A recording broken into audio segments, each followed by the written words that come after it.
The ceasefire lasted less than a week. Then the shooting started again. Less than 7 days after President Trump announced a deal, U.S. fighter jets were back over the Strait of Hormuz. So what actually happened? Let's go through it. June 25th. The Islamic Revolutionary Guard Corps, the IRGC, launched a drone strike against a commercial container ship. Singapore flag, Taiwanese operator, Evergreen Marine. The ship's name was Everlovely. It was sailing about 7.5 nautical miles southeast of the port of Qasab, along the southern shipping lane, inside Omani territorial waters. Iran fired 4 drones. U.S. defenses intercepted 3 of them. But one got through. And that's really the key part, because it struck the bridge directly. Structural damage, no casualties. The ship continued its voyage. Now, Iran had already put out a warning to commercial vessels. Use our approved routes, or you're considered in violation.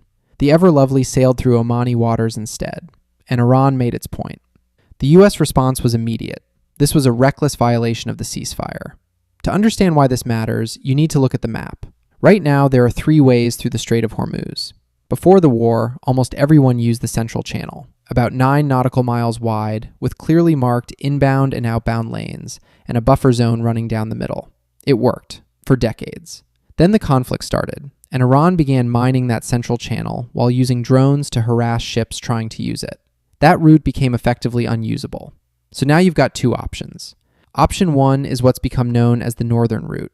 You go around Iran's Qeshm Island, notify the IRGC before you enter, and, according to multiple reports, you pay a transit fee. In practice, that route runs under Iranian control. Option 2. You hug the Omani coastline. You're in Omani territorial waters. No notification to Iran required. No approval, no toll. That's the route the Everlovely took. And that's exactly why it was hit. The message from Tehran wasn't hard to read. You use our lane, not the Omani side. What the IRGC was really doing was staking a claim over one of the most critical maritime corridors on the planet. June 26th, Friday. CENTCOM responds. Airstrikes on multiple Iranian military targets near the strait. Missile storage facilities, drone depots on Qeshm Island, radar installations along the coast. The Pentagon framed it as protecting freedom of navigation. It didn't calm things down. June 27th, Saturday. Another ship hit. Panamanian flag this time. A crude oil tanker carrying more than 2 million barrels. Bridge damaged, no casualties. Still operational. Same day, Iran launched a wave of drones toward Bahrain. Most were intercepted by Bahraini and U.S. air defenses. One came down in a remote area. No significant casualties. Iran called it a defensive response, saying they were targeting American military assets in Bahrain.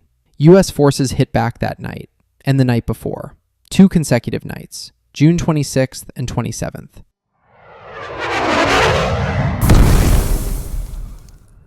F-16s and F-35s, about 90 minutes each time. This wasn't an attempt to escalate. It was a signal. Ammunition depots, radar sites, surveillance facilities, air defense positions around the strait.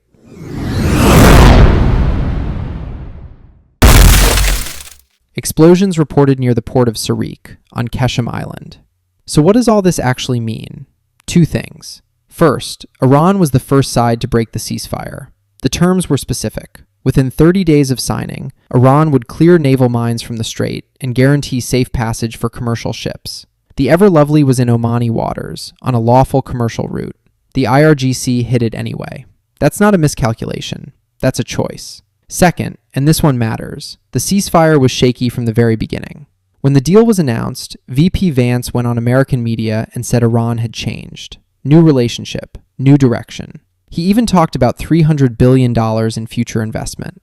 Let that sink in, because what we're seeing right now looks nothing like a country that's changed direction. Iran is still backing the Houthis in Yemen, still backing Hezbollah in Lebanon, still running proxy operations across the region. The whole assumption behind this deal, that a diplomatic agreement could reopen the strait and fundamentally shift Iranian behavior, that assumption is being tested in real time right now. And so far, it's not holding up. Then came Sunday, June 28th. Iran's Fars news agency published an editorial. It's a semi-official outlet, closely tied to the IRGC and Iran's conservative establishment. The argument was pretty straightforward. Iran has no choice but to develop nuclear weapons, because nuclear deterrence, they said, would make foreign military intervention far less likely. Think about that for a second. This isn't some fringe outlet. This is a publication with direct links to the Revolutionary Guard, running a pro-nuclear editorial the day after renewed combat in the Strait of Hormuz. If you still believe diplomacy alone can reopen this strait and stop Iran's nuclear program, the last 4 days should give you pause. Meanwhile, over in Lebanon, Israel approved continued military operations in the south under the framework of last week's agreement with the Lebanese government. The IDF is authorized to respond to Hezbollah threats and hostile actions.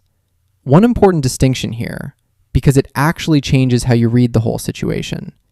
The Lebanese government and Hezbollah are not the same thing. Hezbollah is Iranian-backed. It's both a political movement and an independent military force, and in many ways, it operates almost like a state within a state, largely outside the direct control of Beirut. It's opposed by Israel, yes, but also by significant parts of Lebanon's own government. Last Friday, in Washington, the US, Israel, and Lebanon signed a 14-point ceasefire agreement. Hezbollah and Iran rejected it on the spot. Their demand? Full Israeli withdrawal from Lebanon. Israel said no. So where does that leave us? In the Strait of Hormuz, ships that coordinate with Iran get through. Ships that try the Omani route keep getting hit. US and Iranian forces are still exchanging strikes. Day to day, the situation stays unpredictable. In Lebanon, Israeli operations against Hezbollah continue, and Iran keeps launching drones at Gulf neighbors, Bahrain, Kuwait, with no sign of that stopping. Here's the reality. As long as Tehran keeps following the same playbook, don't expect stability. What we're looking at is months of this. Low-intensity conflict, periodic strikes, disrupted shipping. The ceasefire memo still exists on paper, but a second phase? Right now, the path to that looks very narrow. And further out, later this year or into early next year, the risk of something much larger hasn't gone away. We'll keep tracking it. See you in the next one.